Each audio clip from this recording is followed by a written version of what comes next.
Glória a Deus. Quero cumprimentá-los, queridos, com a graça e a paz do Senhor Jesus. Sejam todos bem-vindos. Você pode tomar seu assento, por gentileza.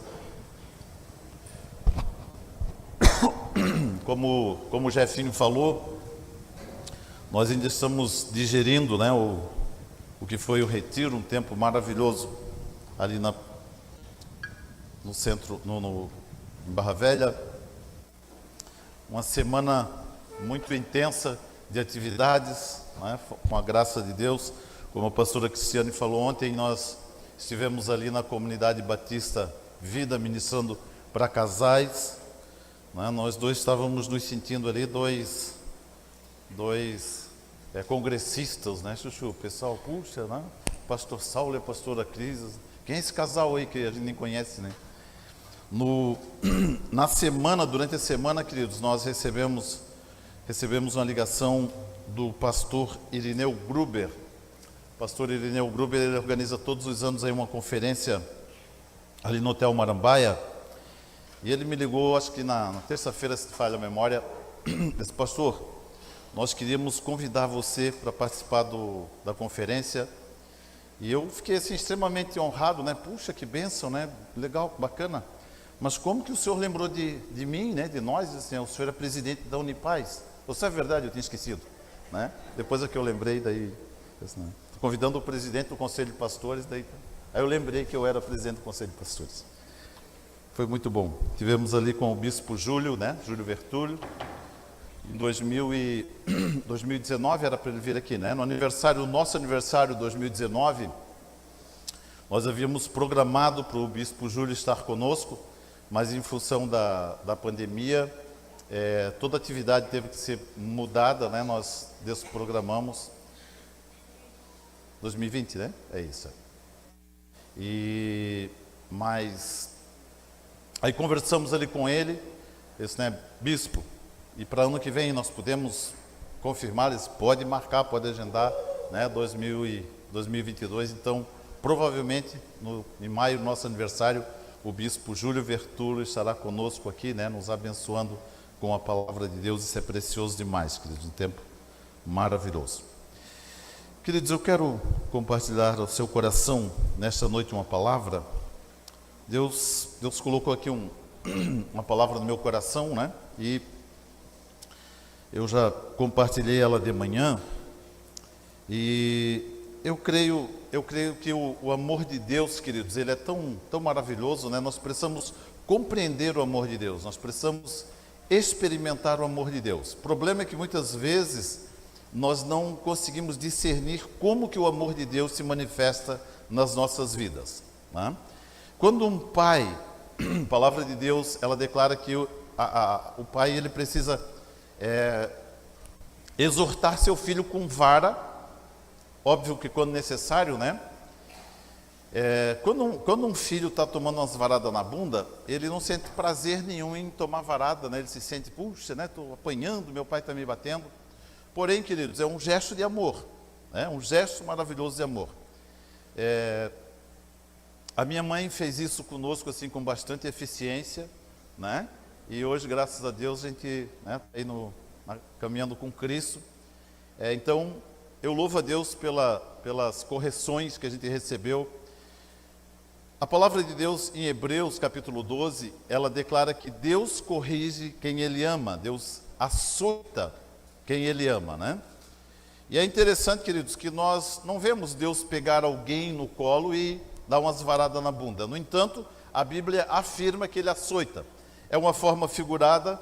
Então, quando nós falamos do amor de Deus, nós precisamos também entender o amor de Deus, como que ele acontece, como que ele ocorre. Eu vou ler aqui o texto de Jeremias 33, né? Eu quero extrair aqui um pensamento desse texto, Jeremias 33, do 1 ao 16.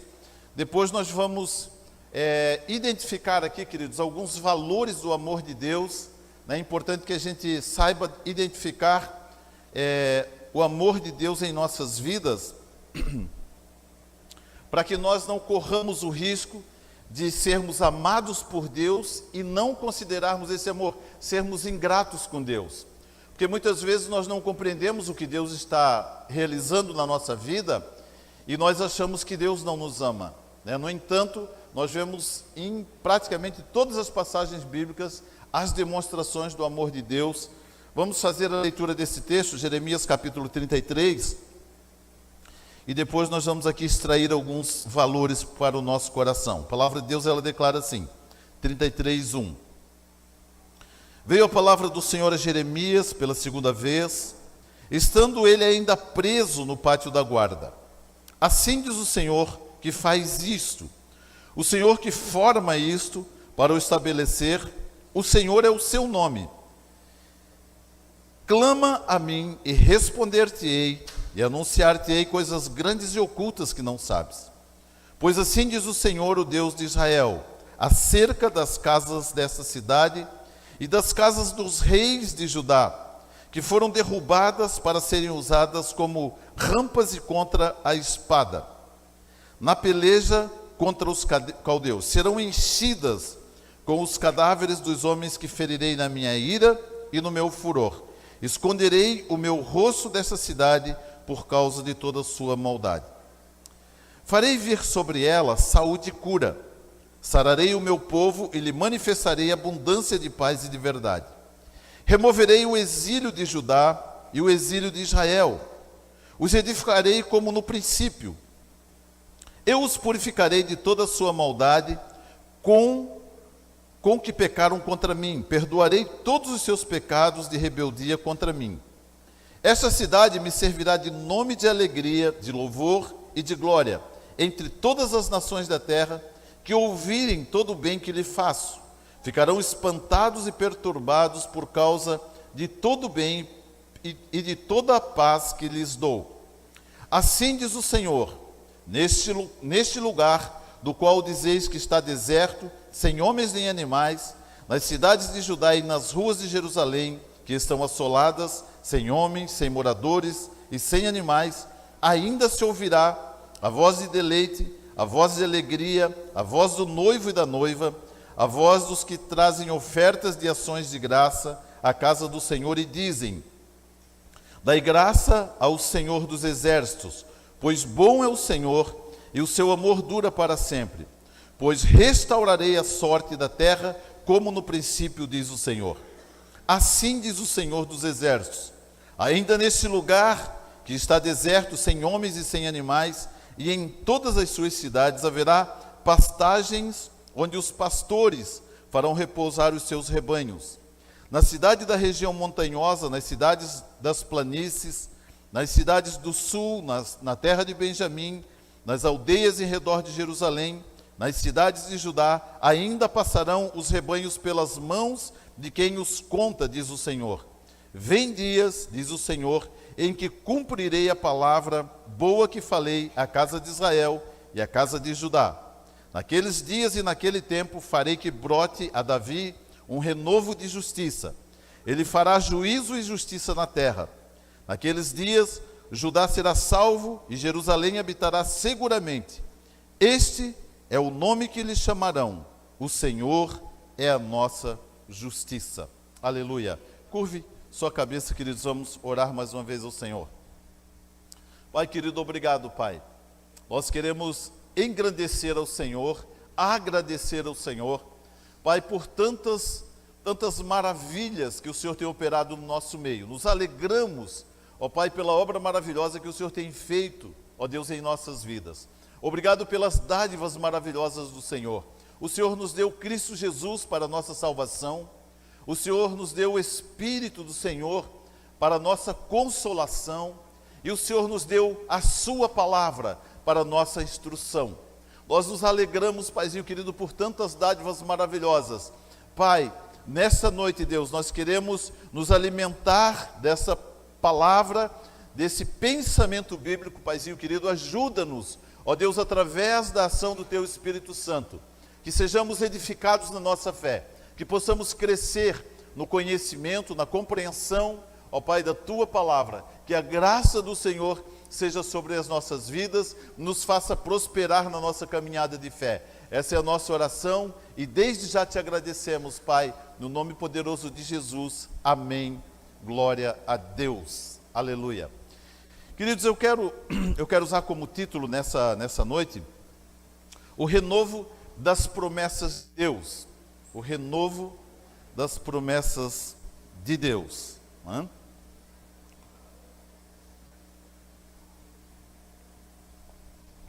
Vamos, primeiro quero situar, né? Vamos nos situar aqui dentro do contexto bíblico. Se nós pudéssemos colocar aqui onde está contido essa passagem, essa experiência bíblica, né? Nós considerando aqui o Gênesis e os nossos dias, né? Nós fazemos aqui um fechamento, mais ou menos no meio da história, isso aqui está acontecendo, né? Nós temos lá no começo, por exemplo, quando a nação de Israel saiu do Egito, passou os 40 anos no deserto, entrou em Canaã, conquistou Canaã, se estabeleceu em Canaã, o povo já tinha ali as suas posses, as suas conquistas, eles já estavam habitando na terra, eles já haviam conquistado Canaã, Canaã já era propriedade deles, né? Eles já eram proprietários, já havia escrituras, né, das suas posses, das suas terras, porém, o povo se distanciou de Deus, o povo abandonou a Deus, abandonou as práticas das leis de Deus, o povo estava distante de Deus, o povo não lembrava mais do Senhor. Deus levanta o profeta Isaías, anuncia ao povo a necessidade de arrependimento, e o povo, né, passa todo o período ali do profeta Isaías, o povo não se rendeu à vontade de Deus. Então Deus levanta o exército da Síria, os caldeus, e eles vêm contra Jerusalém, eles sitiam a cidade de Jerusalém, eles rodeiam, né, eles se posicionam em volta da cidade de Jerusalém para sitiá-la, para levá-la para o cativeiro babilônico. E eles ficam por vários meses, por muito tempo, provavelmente até anos, eles ficam ali dentro de Jerusalém, sitiados por esse exército assírio.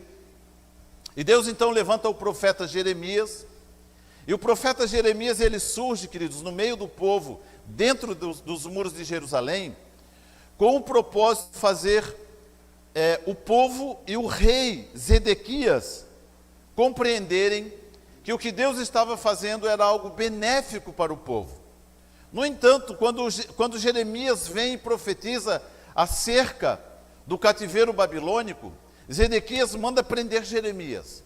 Ele põe Jeremias lá na cadeia. Esse profeta está maluco, esse cara está, né? Imagina, se nós vamos ser escravos de alguém, prende esse cara. Prendeu Jeremias, ficou Jeremias um tempo preso. O rei Zedequias disse, acho que agora ele aprendeu. Traz ele aqui de volta. Profetiza de novo da parte do Senhor. E Jeremias profetizou de novo. Deus está mandando dizer que nós vamos ser levados para o cativeiro babilônico. Bota ele na cadeia de novo. Puseram Jeremias de novo para a cadeia. Jeremias já conhecia bem a cadeia lá. Trouxeram de novo, leva de novo, traz de novo. Todas as vezes que Jeremias voltava, queridos, da prisão, ele profetizava a mesma coisa. Só que a profecia dele, queridos, declarava a respeito de algo maravilhoso que Deus queria fazer, a respeito de algo grandioso que Deus havia declarado para Jeremias que ele faria na nação de Israel. Porém, a preocupação deles, a única preocupação deles é que eles estavam sitiados ali em Jerusalém. Eles pensavam o seguinte: nós não temos como sair de dentro dos muros para buscar comida, para buscar mantimentos. Nós vamos morrer aqui. Nós vamos morrer dentro dessa condição. Nós vamos fazer o seguinte, nós vamos guerrear contra os caldeus. Só que o exército caldeu era imensamente maior do que o exército de Israel. E Jeremias, então, ele vem novamente a Zedequias e ele diz, rei, vamos obedecer à vontade de Deus. A vontade de Deus, ela é boa. Deus tem planos para nós. Nós seremos levados para o exílio, mas nós não morreremos. Seremos poupados. Se nós guerrearmos, morreremos. Eu quero trazer aqui nesta noite, queridos, um pensamento ao seu coração, que observem isso. Jeremias, ele estava dentro desse mesmo grupo de pessoas, porém, a mentalidade dele ele tinha uma direção de Deus para fazer o que Deus queria que acontecesse no meio do povo. E o povo estava resistindo à vontade de Deus. Por quê? Porque o povo havia se distanciado de Deus. O povo havia perdido a compreensão da forma como Deus operava. E Deus estava, na realidade, demonstrando o seu amor, expressando o seu amor, mudando o comportamento do povo. Mudando o comportamento do povo. Existem momentos da nossa vida, queridos, em que nós estamos passando por situações adversas, por lutas, por adversidades, e nós não conseguimos perceber Deus fazendo algo em nosso favor. Nós não conseguimos ver isso. Nós nos concentramos apenas na dificuldade. O nosso coração está preso apenas nos danos que nós sofreremos, nas dificuldades que nós vamos viver. Se nós considerarmos a geografia bíblica desse ambiente, o povo depois, mais tarde, foi mesmo levado para o cativeiro babilônico. A região da Babilônia hoje, queridos, se nós olharmos o mapa, é a região do Irã. O reino assírio é a região ali do Irã. O Irã, ele é predominantemente islâmico. Mas nós sabemos, nós temos ouvido notícias que no Irã existem igrejas fortes lá dentro. Apesar de toda a opressão, apesar de toda a dificuldade, apesar de toda a opressão que o governo do Irã imprime ali contra o Evangelho, existem igrejas lá dentro, existem crentes lá dentro, se reunindo, cultuando ao Senhor, anunciando o Evangelho. As igrejas, a palavra de Deus, queridos, ela não surge do nada. Ela surge de uma semente. É necessário haver uma semente para que uma igreja surja. De onde saiu as sementes que geraram as igrejas que estão lá? De onde surgiram essas sementes? Queridos, quando Deus levou a nação de Israel para o cativeiro, Deus tinha um propósito na Síria, na região da Síria. Deus não estava levando um povo cativo, Ele estava levando sementes para aquela região. Quando Deus opera algo na nossa vida, que muitas vezes nós não sentimos confortáveis com o que Deus está operando em nós, Deus está querendo nos transportar para um lugar onde Ele vai levar através de nós sementes. E deixa eu dizer uma coisa para vocês, queridos. Toda semente gerada por Deus, ela produz frutos, e frutos em abundância. Nós temos dificuldade de compreender isso. Nós temos dificuldade. Jeremias estava falando para o rei Zedequias. Ele dizia assim para o rei Zedequias, ele diz assim: esta cidade me servirá de nome, de alegria, de louvor, de glória. Entre todas as nações da terra que ouvirem todo o bem que lhe faço, ficarão espantadas e perturbadas por causa de todo o bem e de toda a paz que lhe dou. Olha isso. Quando nós olhamos, por exemplo, o livro de Atos tem um momento em que Estevão é morto. Estevão é apedrejado, um dos discípulos. Quando Estevão é apedrejado, os discípulos que estavam ali, eles fugiram de Jerusalém. Foram espalhados por toda aquela região. Queridos, com esse espalhamento dos discípulos, várias igrejas foram fundadas nas regiões do entorno por onde eles fugiam. Havia um propósito na morte de Estevão.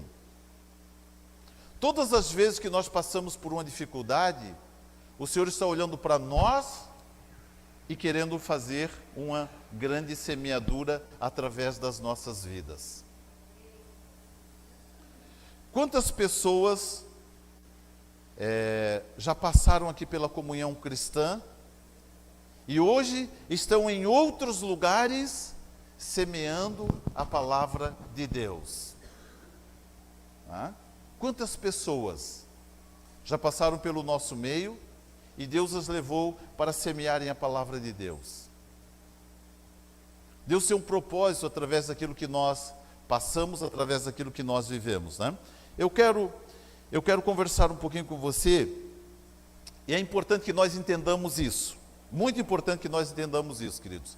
Algumas lutas que nós passamos, olha isso, Jeremias, ele estava no meio do povo, no meio dessa aflição, profetizando um tempo, profetizando dias que viriam. Né? E você sabia que nós, de alguma forma, direta ou indiretamente, nós somos resultados dessas profecias? A profecia que Jeremias declarava naquele tempo gerou aquilo que nós somos hoje.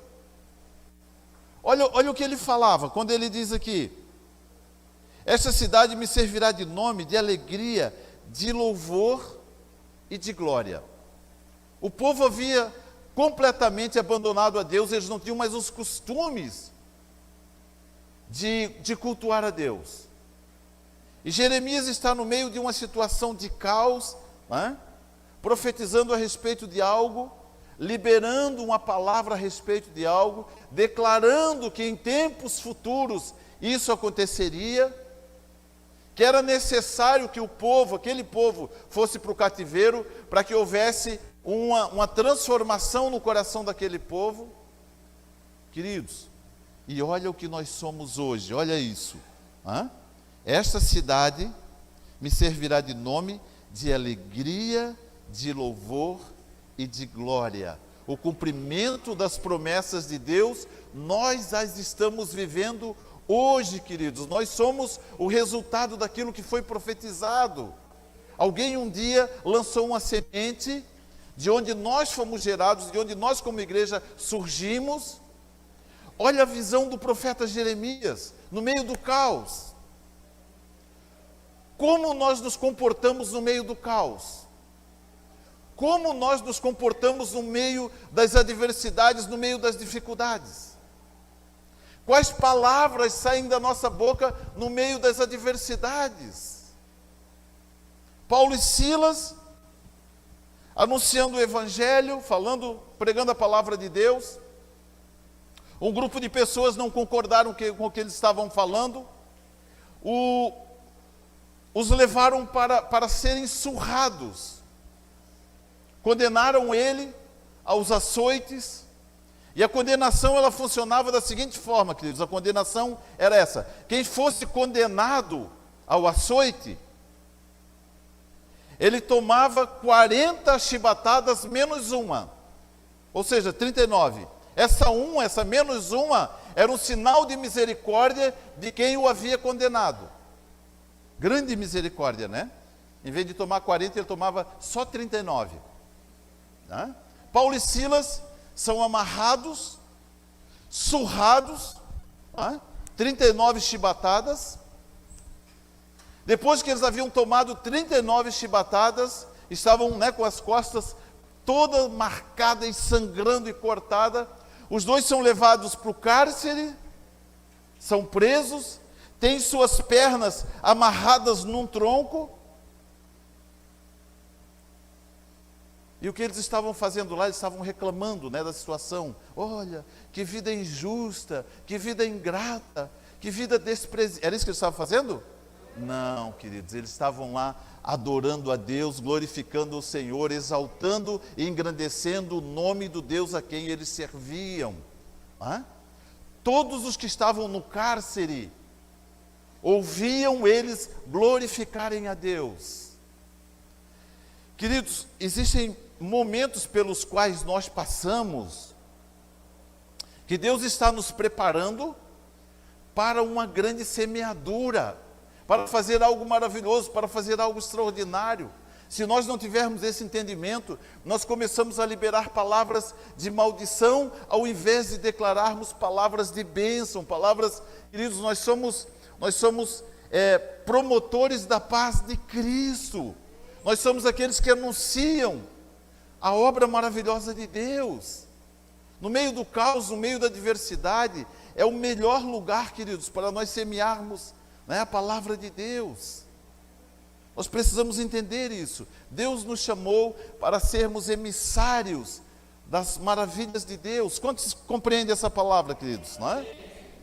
Fomos chamados para isso. Pastor, mas eu estou passando por uma dificuldade muito grande. Queridos, nós passamos por dificuldades.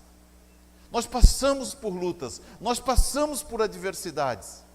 Isso não é uma demonstração da ira ou do ódio de Deus por nós. Ao contrário, é uma demonstração do seu amor. Ele está cuidando de nós. A palavra de Deus, ela diz: dai graças ao Senhor dos exércitos, pois bom é o Senhor, e o seu amor dura para sempre, diz a palavra de Deus. Diz a palavra de Deus. Nós precisamos ter esse entendimento.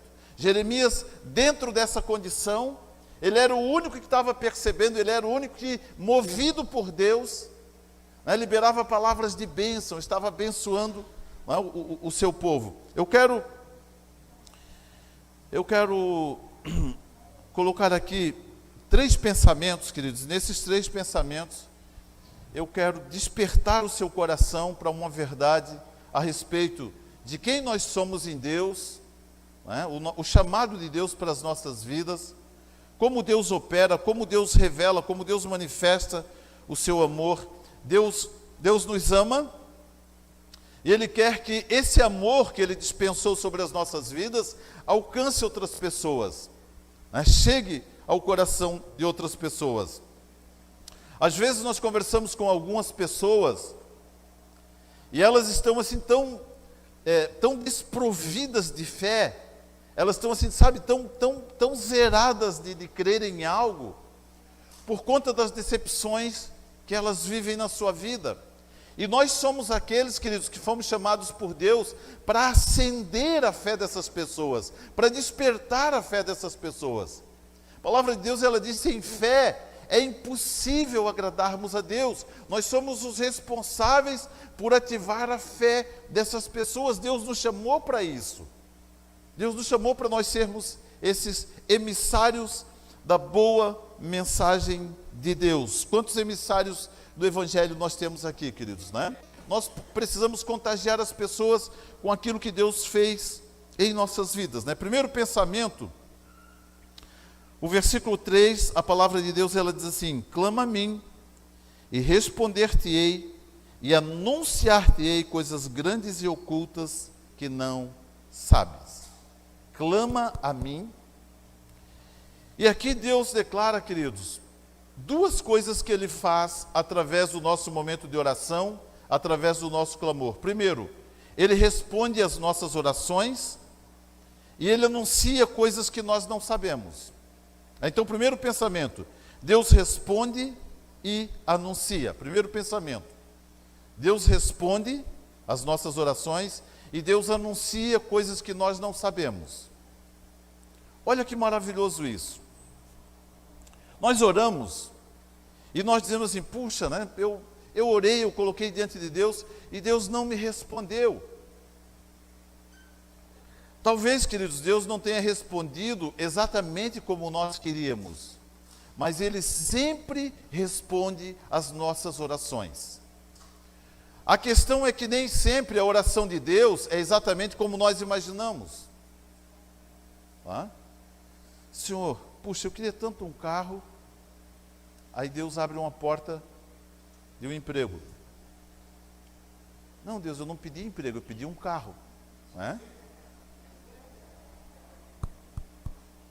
Deus está dizendo assim: filho, vai trabalhar. Vai trabalhar, eu abri a porta para você alcançar o seu carro. Deus não vai fazer assim: toma um carro aí. Deus, ele responde às nossas orações.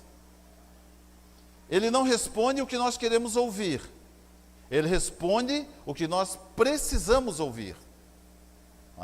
Ele sempre vai responder, queridos, aquilo que nós precisamos, não o que nós queremos. Deus sabe dar as coisas.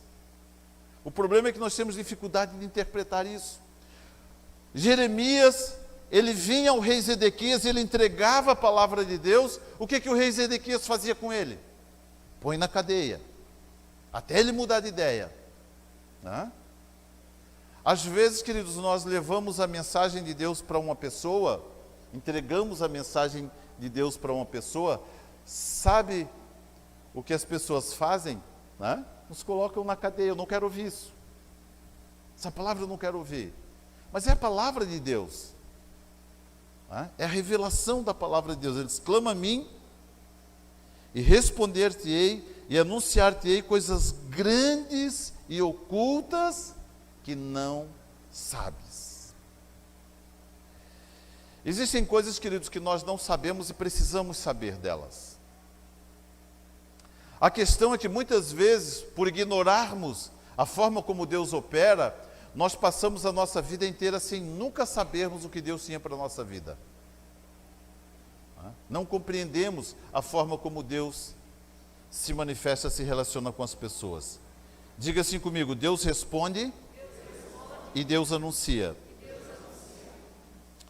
A nossa oração nos faz acessarmos as verdades do coração de Deus. Deus está mais interessado, Ele está mais interessado em nos revelar essas verdades do que nós em sabê-las. Puxa, eu queria tanto conhecer, só que Deus, Ele tem mais vontade de revelar a nós o seu querer do que nós acessarmos essas verdades de Deus. Nós não as compreendemos, nós não as conhecemos. Ele diz assim, clama a mim, eu te responderei e eu te anunciarei coisas grandes e ocultas. Existem revelações da parte de Deus a nosso respeito que somente nós as obteremos quando o buscarmos, quando dedicarmos esse tempo para buscarmos a Deus, quando o nosso coração estiver aberto para buscar a Deus, desejosos de buscar a Deus. Senhor, eu preciso. Queridos, o profeta Jeremias, ele foi ignorado dentro daquilo que Deus propôs realizar através da vida dele. Ele foi ignorado diversas vezes.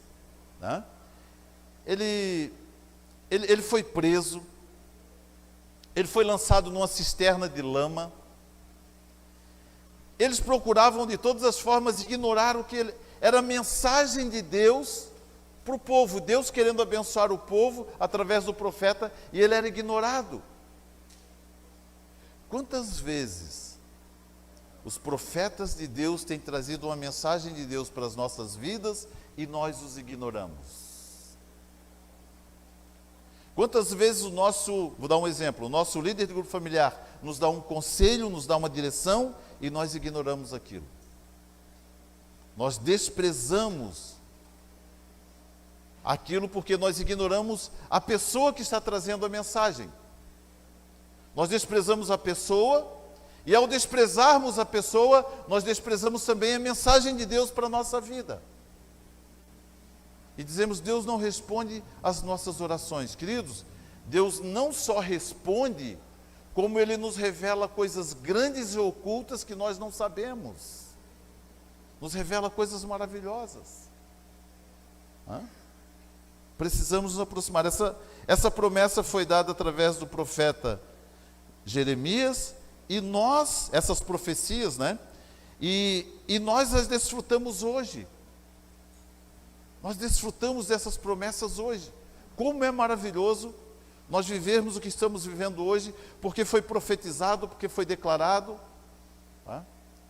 Você consegue imaginar, lá atrás, o profeta Jeremias profetizando a respeito daquilo que nós vivemos hoje, sem saber que o que existe hoje existia naquela época? Ele profetizando, declarando, liberando essas palavras, A voz de deleite, a voz de alegria, a voz do noivo e da noiva, a voz dos que trazem ofertas de ações de graças à casa do Senhor e dizem: dai graças ao Senhor dos exércitos, pois Ele é bom, o seu amor dura para sempre. nós trazemos as nossas ofertas. Quando você traz a sua oferta, eu não estou me referindo só a dinheiro, né? As muitas ofertas que nós trazemos. O seu serviço é uma oferta. Os irmãos da música, eles ofertam as suas habilidades ao Senhor. Os irmãos da recepção, eles ofertam o seu carinho, eles ofertam, né, a sua graça, quando eles recebem os irmãos ali. Os professores da escolinha, eles estão ofertando aquilo que Deus colocou no coração deles para as crianças, levantando uma geração. Os líderes do Junad. Queridos, olha que maravilhoso que nós temos, né, nos nossos juniores e adolescentes, quando nós vemos aqui o trabalho que é feito com eles. Existem líderes ofertando ao Senhor, ofertando o seu tempo, ofertando, né, a sua dedicação. A Carlinha está aí? Carlinha? Não está? Não está.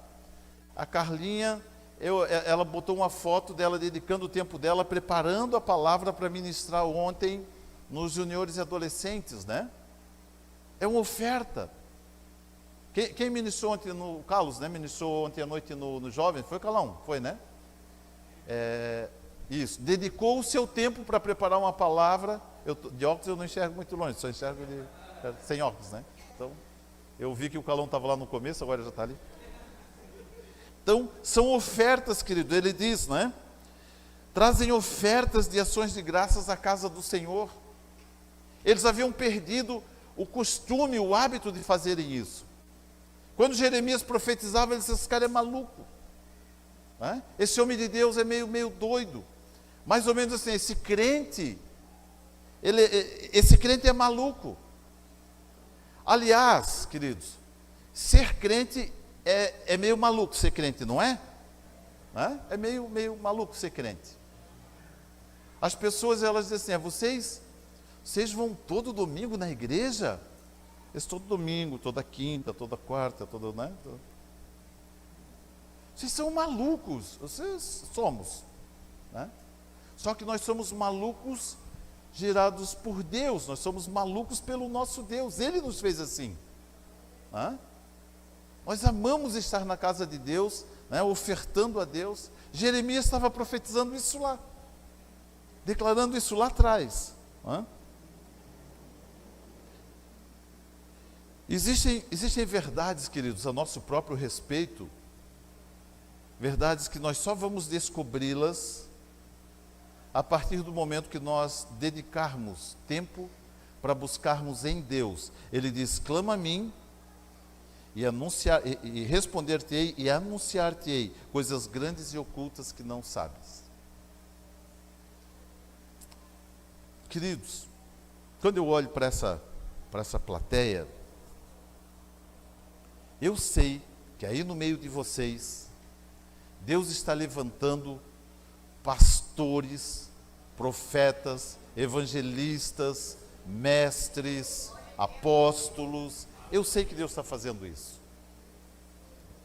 Eu sei que vai chegar um tempo, vai chegar um dia, né, que nós vamos ver alguns de vocês à frente de ministérios, queridos, fazendo um trabalho muito melhor do que aquele que nós realizamos aqui.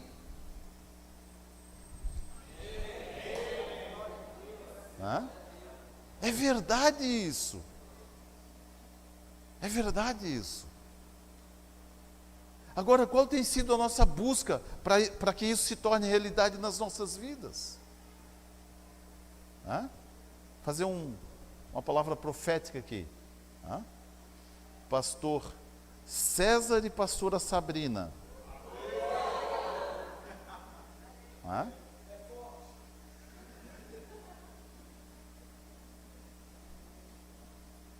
O Eldinho e Pati não vale porque eles já são, né? Sabe, queridos, Deus, Ele planeja coisas a nosso respeito que nós mesmos desconhecemos, nós mesmos ignoramos. Nós mesmos não sabemos que Deus está fazendo isso, né? Segundo pensamento, nós estamos falando aqui sobre o renovo das promessas de Deus, né? Segundo pensamento, O versículo 6 ele diz assim: farei vir sobre essa nação saúde e cura, sararei o meu povo e lhe manifestarei abundância de paz e de verdade. Então, segundo pensamento, promessas de saúde e paz. Promessa de saúde e paz. Você sabia que você tem em você muito mais recursos de promover saúde nas pessoas do que os hospitais que nós temos? Você sabia disso? Você sabia que Deus já colocou nas suas mãos poder e autoridade para abençoar pessoas e poder restaurá-las, queridos, das mais diversas e difíceis doenças e enfermidades? Deus já colocou isso nas nossas mãos? Você faz ideia, você imagina que Deus colocou nas suas mãos poder e autoridade para curar doenças e enfermidades que nem médicos podem curar, queridos? É uma promessa de Deus para as nossas vidas. Jesus ele declara assim: imporão as mãos sobre os enfermos e eles serão.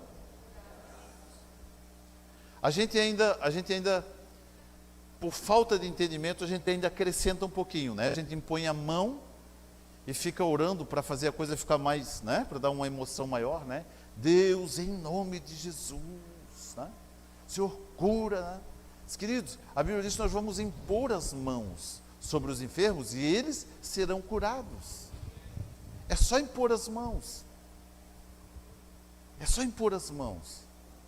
Saúde e paz.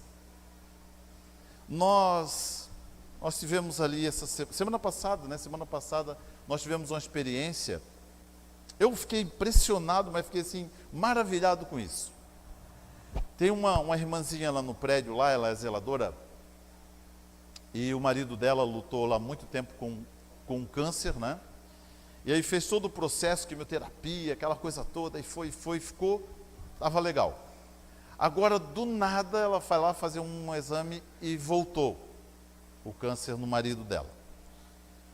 Ela entrou lá no nosso apartamento, queridos, apavorada, né, Cris? Entrou apavorada, entrou assim, chorando, né? Pastor, eu não aguento, pastor, eu vou passar por tudo aquilo de novo, pastor, eu não aguento, não sei o quê. Vamos orar. Vamos orar.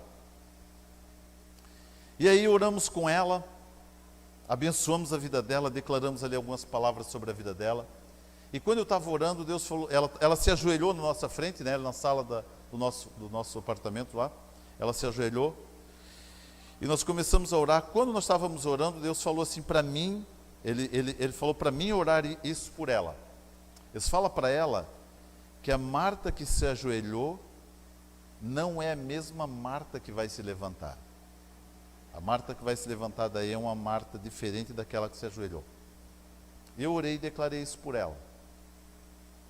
Queridos, ela não estava conseguindo comer, ela não estava conseguindo dormir, né? Imagina a aflição, a angústia dessa mulher.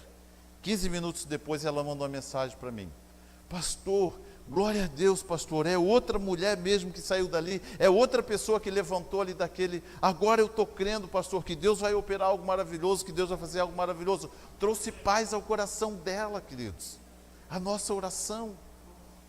E isso já está conosco, Deus já nos deu, já é nosso, nos foi dado por profecia. Nós precisamos tomar posse disso, queridos. Orar pelas pessoas, abençoar as pessoas, liberar, sabe, entregar isso que Deus nos deu, nos tornarmos essa fonte, né, de restauração, essa fonte de saúde e de paz.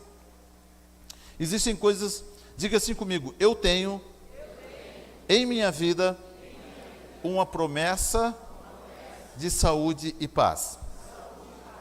Existem coisas que nós não precisamos mais pedir a Deus, já são nossas, precisamos apenas desfrutar delas. Olha esse texto aqui, queridos, Hebreus 10, 38. Esse texto aqui, eu sempre preguei ele errado. né? Sempre ministrei essa palavra errado. Essa semana eu estava preparando essa palavra e Deus disse assim, lê direito esse texto aí que tu está pregando errado, lê direito ele, né? Eu fui ler direito e eu entendi. Só essa semana que eu fui compreender esse texto. Ele diz assim, o meu justo, porém, viverá da fé.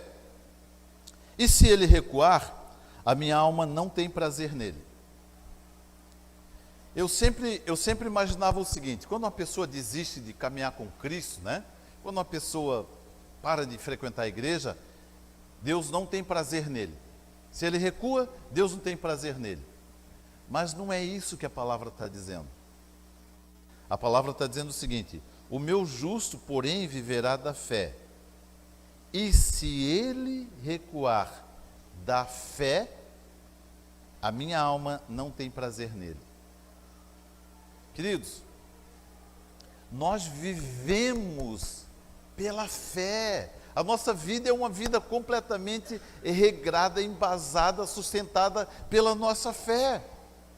Quando nós oramos por uma pessoa, nós oramos porque nós cremos que Deus vai operar aquele sinal, aquela maravilha na vida dela, nós cremos nisso. Se nós não fizermos isto, Deus não tem prazer em nós. Diga assim comigo, meu Deus. Se nós não crermos, queridos, que Deus pode curar as pessoas hoje, Deus não tem prazer em nós. Se nós não nos dispusermos a orar pelas pessoas, curarmos os enfermos e restaurar a paz do coração das pessoas, Deus não tem prazer em nós. Precisamos divulgar isso, né? Recuar é não acessar a fé que nos foi disponibilizada por Deus, a fim de vivermos uma vida plena no Senhor. Isso é recuar. Isso é o que faz com que Deus não tenha prazer, né? Ele diz, a minha alma não tem prazer nele. Farei vir sobre ele, sobre a nação, saúde e paz, saúde e cura. As nossas maiores conquistas não virão através de batalhas empreendidas, mas através da fé praticada. Quando nós praticamos a nossa fé, obteremos através dela as nossas maiores conquistas. Existem conquistas que foram subjugadas por Deus em nosso favor. Davi subjugou todos os inimigos em favor de seu filho Salomão. Assim também o Senhor Jesus subjugou todos os nossos adversários, a fim de que possamos viver a nossa vida com saúde e paz. Olha isso. Depois do rei Davi, depois que Davi terminou o seu reinado, 40 anos ele reinou em Israel, o filho dele, Salomão, reinou 40 anos em Israel. Israel, nos dias de Davi, ele tinha muitos inimigos queriam guerrear contra Israel. O que Davi fez? Davi subjugou todos os inimigos de Israel, todos. Ele venceu, subjugou eles. Todos eles pagavam impostos para Israel. Eles davam tributos para Israel. Quando Salomão começou a reinar em Israel, Salomão, queridos, teve um reinado, né, como a gente diz, melzinho na chupeta. Ele não precisou guerrear contra ninguém. Por quê? Porque Davi subjugou todos os inimigos em favor de Salomão. Sabe o que Cristo fez por nós? Jesus subjugou todos os nossos adversários para que nós possamos ter uma vida plena de saúde e paz. Quando nós cremos nisso, queridos, nós conseguimos identificar, nós conseguimos perceber que isso não é algo que nós precisamos pedir para Deus. É algo que já é direito nosso, Deus já nos entregou isso. Jesus conquistou para nós na cruz do Calvário o direito de termos saúde e paz. É uma promessa de Deus que está se cumprindo em nossas vidas. Terceiro pensamento, o versículo 9 ele diz assim: esta cidade me servirá de nome, de alegria, de louvor e de glória, entre todas as nações da terra que ouvirem todo o bem que lhes faço, ficarão espantadas e perturbadas por causa de todo o bem e de toda a paz que lhes dou. Terceiro pensamento, promessa de alegria, de louvor e glória. Repita assim comigo: eu tenho em minha vida uma promessa de alegria, louvor e glória. É uma promessa que tem se cumprido em nossas vidas. É uma promessa de Deus que tem se cumprido em nossas vidas. Queridos, quando nós viemos a uma celebração, a um culto, nós precisamos vir com o nosso coração entendendo que isso é uma conquista, isso é um direito nosso.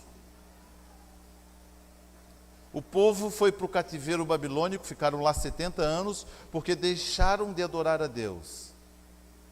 Nós temos o privilégio, a alegria, o gozo, o contentamento. Queridos, quando fecharam as igrejas por causa da Covid, aqueles 40 dias que ficou fechada, não deu um sentimento muito estranho no nosso coração, não tinha um vazio enorme no nosso coração, porque nós não podíamos nos reunir para adorar o nosso Deus, né? Não deu um negócio ruim? Nós temos o privilégio, queridos, de poder adorar ao nosso Deus. Para nós é um prazer, é uma alegria podermos estar aqui adorando a Deus. É um presente, é uma dádiva de Deus para nós. Nós precisamos valorizar isso. Uma das maiores conquistas que temos em nossas vidas é a alegria que nos foi dada por Jesus para podermos nos reunir. Não é maravilhoso nós estarmos juntos? Não é gostoso estarmos juntos? Às vezes a gente eu até vejo às vezes, pastor, o fulano tal falou algo que eu não gostei, mas daqui a pouco já está tudo certo, já está todo mundo junto de novo, já consertou, já perdoou, já está junto, já está lá no grupo familiar, já está de novo em comunhão. Nossos cultos e celebrações revelam a alegria que está dentro do nosso coração por ser quem somos e por conquistar o que conquistamos. São conquistas de Deus. Nossa antiga vida era formada por derrotas e frustrações. O Senhor, porém, fez cumprir em nós as suas maravilhosas promessas. Alguém um dia declarou que nós viveríamos isso. E nós estamos vivendo hoje, queridos, a evidência, o cumprimento dessa promessa. Deus declarou através de Jeremias e de todos os seus profetas as maravilhas que realizaria em nossas vidas milhares de anos depois. Chegou o nosso tempo, queridos, é a nossa vez de desfrutarmos o amor de Deus, de desfrutarmos a bondade de Deus. Posso ouvir um amém? Posso ouvir um glória a Deus? Não existe coisa mais maravilhosa do que ser achado pelo Senhor e poder desfrutar das suas promessas em nossas vidas. Ele nos revelou a verdadeira vida em Jesus, nos revelou a verdadeira alegria no Espírito Santo, nos fez experimentar a verdadeira bondade do Pai em nós. Queridos, nós temos um Pai que nos ama. Nós temos um Pai que nos ama. O plano de Deus a nosso respeito é perfeito. Grandes são as maravilhas dele em nossas vidas. Nós precisamos expressar isso com o nosso comportamento, com as nossas atitudes. Demonstrar que amamos ao Senhor através daquilo que... Nós estamos falando aqui sobre o renovo das promessas de Deus. Quantas promessas você tem na sua vida? Quantas promessas de Deus você tem na sua vida?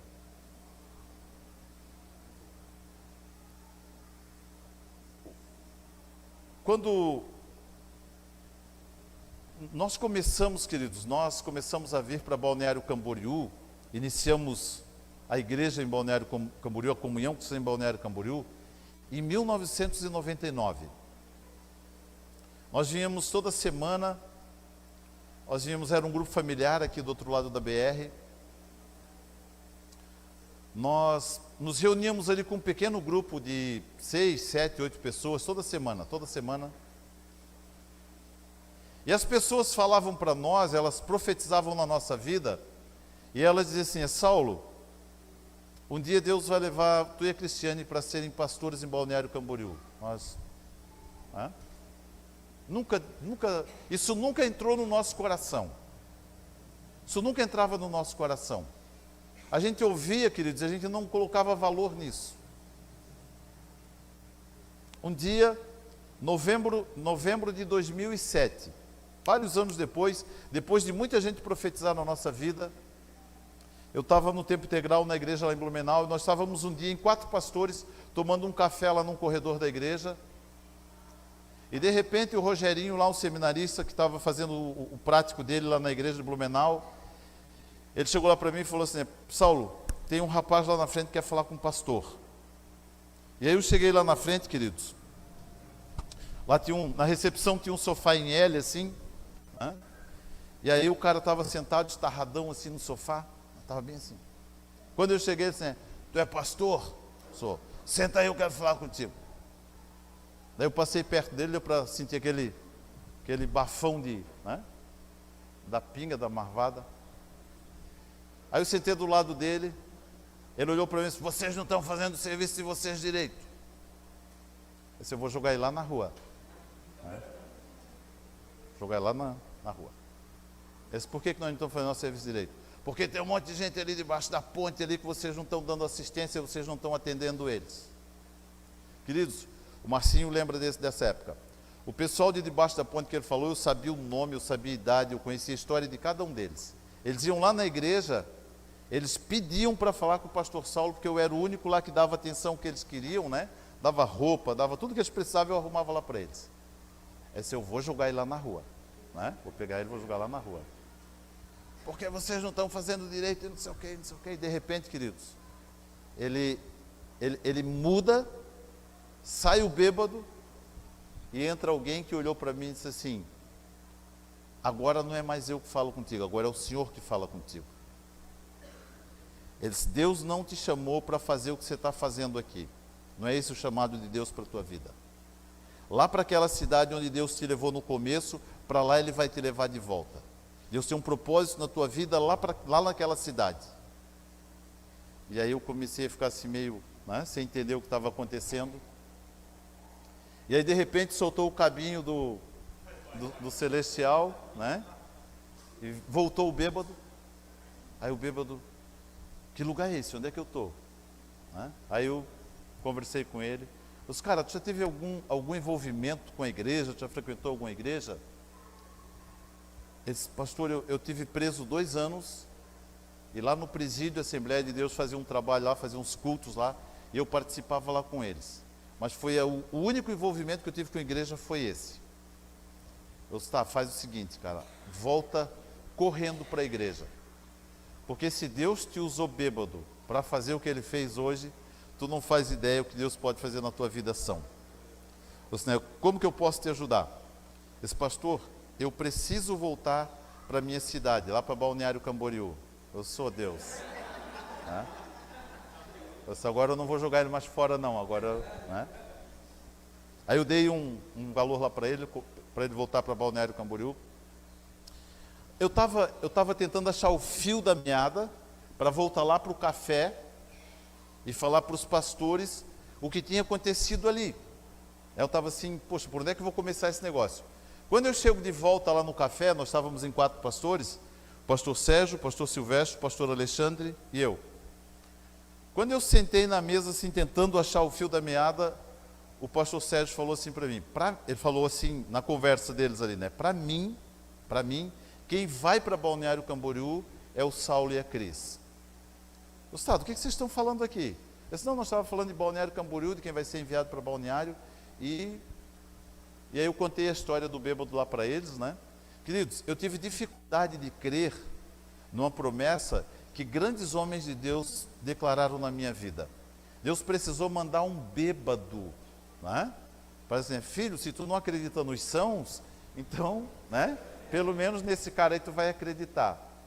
4 meses depois, isso foi em novembro de 2007, 4 meses depois, queridos, o pastor Santos, que era o pastor anterior a nós aqui, né, o nosso querido pastor Santos, ele precisou entregar a igreja, foi a Blumenau, entregou a igreja.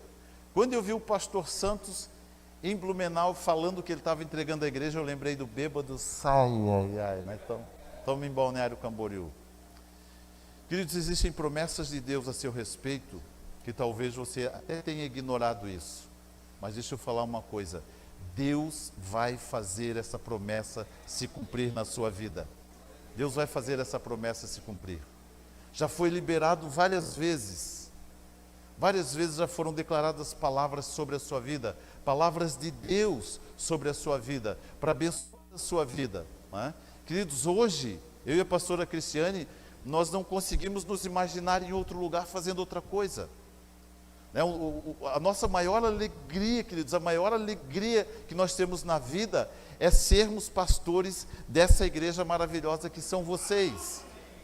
Nossa maior alegria. Não trocamos isso por nada, queridos, não trocamos isso por nada. São coisas que nós não imaginamos, mas Deus, como Ele declara, né? Clama a mim, responder-te-ei e anunciar-te-ei coisas grandes e ocultas que vocês não sabem. Do nosso meio, queridos, do nosso meio. Eu sei que nós temos aqui pastores, apóstolos, profetas, evangelistas e mestres, pessoas que Deus está levantando para realizar obras maravilhosas. Amém, queridos? Você recebe essa palavra? Então dá um aplauso maravilhoso para Jesus. Glória a Deus. Nós vamos ter agora o nosso momento de ceia. Eu quero ler com você aqui o texto de 1 Coríntios capítulo 11.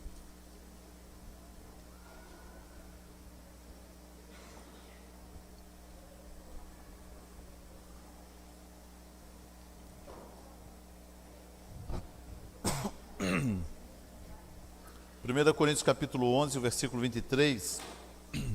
Quantos irmãos preparam ali a ceia? Essa palavra o apóstolo Paulo ele escreve assim: pois eu recebi do Senhor o que também vos ensinei, que o Senhor Jesus, na noite em que foi traído, tomou o pão, tendo dado graças, partiu e disse: isso é o meu corpo que é entregue por vós, fazei isso em memória de mim. Semelhantemente, depois de cear, tomou o cálice, dizendo: este cálice é a nova aliança no meu sangue. Fazei isso todas as vezes que beberdes em memória de mim. Pois todas as vezes que comerdes deste pão e beberdes esse cálice, anunciais a morte do Senhor até que Ele venha. Essa palavra é uma palavra declarada pelo apóstolo Paulo, escrevendo a sua carta aos Coríntios. Porém, o apóstolo Paulo ele não caminhou junto com Jesus. Ele não teve, as datas, né, não conferem ali. O ministério do apóstolo Paulo ele é depois da ascensão de Jesus, então eles não caminharam juntos.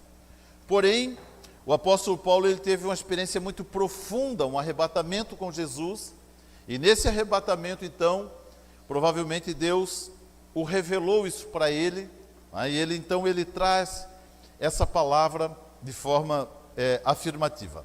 Queridos, nós podemos ver na Bíblia vários personagens com caráteres mais diversos, né? Alguns mais simpáticos, outros não tão simpáticos, né? Apesar do apóstolo Paulo ser, né, como nós vemos na Bíblia, um grande homem de Deus, mas não dá para dizer que Paulo era o símbolo da simpatia, né? Ele era um homem assim, extremamente sincero naquilo que ele falava, naquilo que ele pregava, naquilo que ele anunciava. A ponto, veja bem, Pedro caminhou com Jesus. O apóstolo Pedro caminhou junto com Jesus. Teve um tempo em que o apóstolo Pedro ele andava meio dissimulado, ele andava meio assim, sabe, meio né, dissimulava na fé. No meio do judeu ele era judeu, no meio do gentil ele era gentil, e Paulo percebeu isso. Paulo percebe e ele diz assim: quando eu vi que Pedro dissimulava, eu repreendi ele na sua cara. A impressão que dá é que Paulo botou, sabe, o dedo no Pedro, tem direito aí, te acerta aí, que comportamento é esse? Então Paulo tinha um jeitão meio severão, ele levava muito a sério as coisas de Deus. E agora aqui, queridos, ele nos traz a revelação de algo, né, dizendo pois eu recebi do Senhor o que também vos ensinei. Meus irmãos, eu recebi isso, e eu quero que vocês recebam isso, eu quero que vocês aprendam isso, eu quero que vocês vivam isso. Recebi de Jesus. Na noite em que ele foi traído, tomou o pão, tendo dado graças, partiu e disse, esse é o meu corpo que é entregue por vós. Há aqui, queridos, da parte de Deus, uma mensagem dizendo o seguinte: filhos, ainda que você não compreenda, pratique. Não, primeiro eu quero entender. Eu prefiro praticar, mesmo que eu não entenda. Deus mandou, então eu vou fazer. O apóstolo Pio, o pastor Pio estava falando para nós, foi lá em Blumenau que ele falou, Ele disse, queridos, a Bíblia diz que a baleia engoliu Jonas. E nós cremos porque Jesus ele dá testemunho disso. Se a Bíblia tivesse dito que Jonas tinha engolido a baleia, nós também acreditaríamos, porque estava escrito. É esquisitão, mas a gente crê na palavra de Deus. É assim que está escrito, é assim que nós vamos fazer. É essa verdade bíblica, nós vamos viver essa verdade bíblica, ainda que muitas vezes nós não compreendamos exatamente, detalhadamente. Só que existe aqui uma figuração. Por exemplo, quando nós olhamos o pão, esse pão, para ele se tornar pão, o trigo foi moído. O trigo foi moído. Ele diz, quando e isto é o meu corpo que é entregue por vós. Aqui tem um símbolo daquilo que Jesus sofreu para que nós pudéssemos ter a vida que temos. Jesus sofreu, Jesus foi, o seu corpo foi moído, foi surrado. Ele diz, semelhantemente depois de cear, tomou o cálice, dizendo, este cálice é a nova aliança no meu sangue. A nova aliança. Existe aqui um princípio, um valor. Jesus derramou todo o seu sangue. Todo o seu sangue, Um tempo atrás eu estava fazendo um varal para a Cris. Eu estava ali com um alicate, dobrando ali alguns arames para fazer o varal. E o alicate escapou e mordeu a ponta do meu dedo. Eu na hora peguei um guardanapo lá, um pedaço de pano, de papel, segurei no dedo, e eu vi uma quantidade de sangue assim meia assustadora. Aí a Cris olhou para mim, o que aconteceu? Arranquei um pedaço do dedo. Então vamos lá na farmácia. Aí desci com ela, mas já estava passando mal, já estava começando a passar mal assim, porque eu fiquei imaginando que estava perdendo muito sangue, Segurei o dedo, chegamos lá na farmácia, aí a Cris falou com a mulher lá, disse, olha, ele machucou a mão, dá para fazer um curativo, alguma coisa ali. Daí a moça foi lá correndo, preparou tudo, deixou tudo preparadinho, botou aquela mesinha lá que a gente põe a mão em cima, Aí eu botei a mão em cima. Quando eu tirei o guardanapo, ela olhou para mim, ela ficou parada olhando para mim, E aí eu olhei assim. Quase que a mulher botou nós para correr de lá, chuchu? E eu olhei assim, meu Deus, parecia ser tão, Parecia ser um ferimento tão... Quando a gente perde o sangue, algumas pessoas em acidentes elas morrem porque elas perdem grande quantidade de sangue e morrem. Ninguém quer perder sangue, por menor que seja, a gente vai para a farmácia e sai correndo, ninguém quer perder sangue. Jesus, queridos, deliberadamente, ele entregou todo o seu sangue em nosso favor. Ele disse, Pai, está aqui a minha vida, toma, ela te pertence. Eu sei que fazendo isso, eu vou abençoar a vida de muitas pessoas. Queridos, se hoje nós temos a vida que temos, se hoje nós podemos ter alegria, paz, a salvação, se nós podemos ter tudo que temos, é porque o Senhor Jesus se entregou lá na cruz do Calvário e Ele disse, Pai, toma a minha vida, mas deixa a vida maravilhosa para eles viverem no meu lugar. Quando nós participamos desse momento, queridos, nós estamos dizendo, Jesus, eu aceito o teu sacrifício sobre a minha vida. Eu recebo a vida do Senhor em mim. Eu sou participante da obra do Senhor Jesus na minha vida. Amém, queridos? Vamos colocar em pé. Os irmãos estarão levando até você ali. Você recebe, né, um cálicezinho de vinho, um pedacinho de pão. E segura ali, nós vamos ter esse momento juntos. Tá? Não coma já, segura ali um pouquinho. Nós vamos ainda fazer uma oração abençoando esses elementos. E depois, então, nós vamos cear juntos. Eu e você. Vamos participar juntos desse momento. Glória a Deus.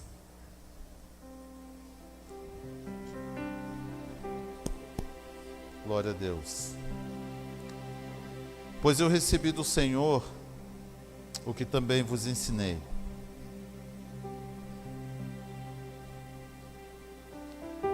Que o Senhor Jesus, na noite em que foi traído, tomou o pão, tendo dado graças, o partiu. Pai, obrigado. Obrigado porque quando nós participamos, Paizinho querido, da ceia, há no nosso coração um sentimento de que, de uma forma espiritual, nós somos transportados, Pai, para aquela noite, juntos com Jesus, ali naquele ambiente, naquele cenáculo.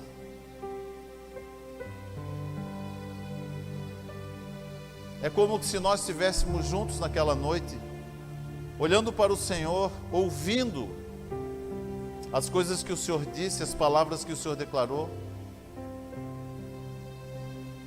Quando o Senhor estava fazendo ali, Deus, naquela noite, esse momento da ceia, o Senhor estava fazendo algo, menção de algo, que abençoaria, Deus, a partir do Senhor, gerações e gerações e gerações que viriam após aquela data. Pai, participarmos desse momento para nós, é nos integrarmos a Jesus, é fazermos parte, ó Deus, da equipe de Jesus que estava ali ao seu entorno. Ali estavam os 12 apóstolos, os 12 discípulos, Deus. Senhor, representando as 12 tribos de Israel, o povo de Deus, a nação de Israel. E a palavra de Deus declara que nós somos o Israel de Deus. Querido Jesus, obrigado, muito obrigado. Obrigado por nos permitir participar desse momento tão precioso, tão maravilhoso. Nós nos alegramos por isso. Embora o Senhor tenha sofrido, o Senhor sofreu para que nós pudéssemos viver a sua alegria. Obrigado, Deus, porque a vida que nós vivemos hoje, ela não foi gerada na terra. Ela veio do céu, ela desceu dos céus. Ela veio habitar entre nós. Ela veio se multiplicar entre nós. Nós te agradecemos, Pai. Nós abençoamos estes elementos. Queremos participar desta ceia nessa hora, com alegria e com gratidão em nossos corações.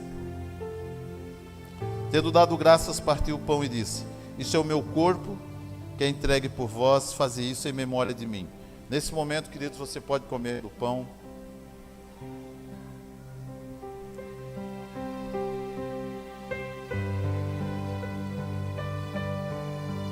Semelhantemente, depois de cear, tomou o cálice, dizendo: Este cálice é a nova aliança no meu sangue.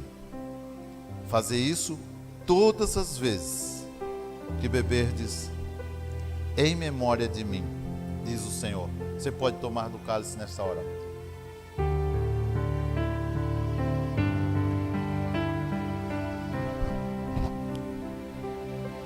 Aleluia. Pai, obrigado. Obrigado, Paizinho querido, pelo privilégio que temos somos abençoados, Paizinho querido. Somos uma nação, somos uma geração abençoada pelo Senhor. Obrigado, Pai, pela vida maravilhosa que o Senhor nos tem dado, Pai. Obrigado, Deus, por tudo que o Senhor nos tem concedido. Como o Senhor tem sido maravilhoso conosco, Pai. Como o Senhor tem sido maravilhoso conosco. Pai, obrigado pelas amizades que temos. Obrigado por esta igreja, Paizinho querido, por este lugar. Obrigado por essa congregação, a Comunhão Cristã Betel. Obrigado pelos grupos familiares, Pai, por cada grupo familiar. Obrigado, Pai, pelas pessoas que estão envolvidas, Pai, com esse projeto. Obrigado, Pai, pelas pessoas que têm sustentado, Pai, esse projeto, através das suas ofertas, através do seu trabalho, através do seu servir, Pai. Obrigado, Deus. Obrigado, Pai, porque em cada detalhe nós vemos a glória do Senhor manifesta no nosso meio. Obrigado por cada conquista que obtivemos até aqui, seja como igreja ou seja conquistas pessoais, Pai. Todas nos foram dadas pelo Senhor. Muito obrigado, Pai. Pai, nós queremos reconhecer que tudo que temos e que tudo que somos vem de Ti, somente de Ti, Senhor. Tu és o nosso provedor, Tu és a nossa provisão. Obrigado, Pai. O Senhor é um Deus de justiça, o Senhor é um Deus de paz e de alegria. Obrigado, Pai, que essa palavra produza em nossos corações um amadurecimento. Ó Deus, que nós possamos crescer cada dia mais e mais na nossa fé, na nossa esperança, na certeza de que o Senhor está preparando algo maravilhoso para as nossas vidas, Pai. Eu declaro, Deus, sobre a vida dos meus irmãos, cada um deles, um tempo maravilhoso, um tempo extraordinário, Pai, de bênçãos, de alegria, de conquistas, Paizinho querido. Obrigado, Deus. Que a paz do Senhor permaneça em cada coração. Nós te agradecemos no nome poderoso de Jesus. Amém. Glória a Deus. Obrigado, Deus.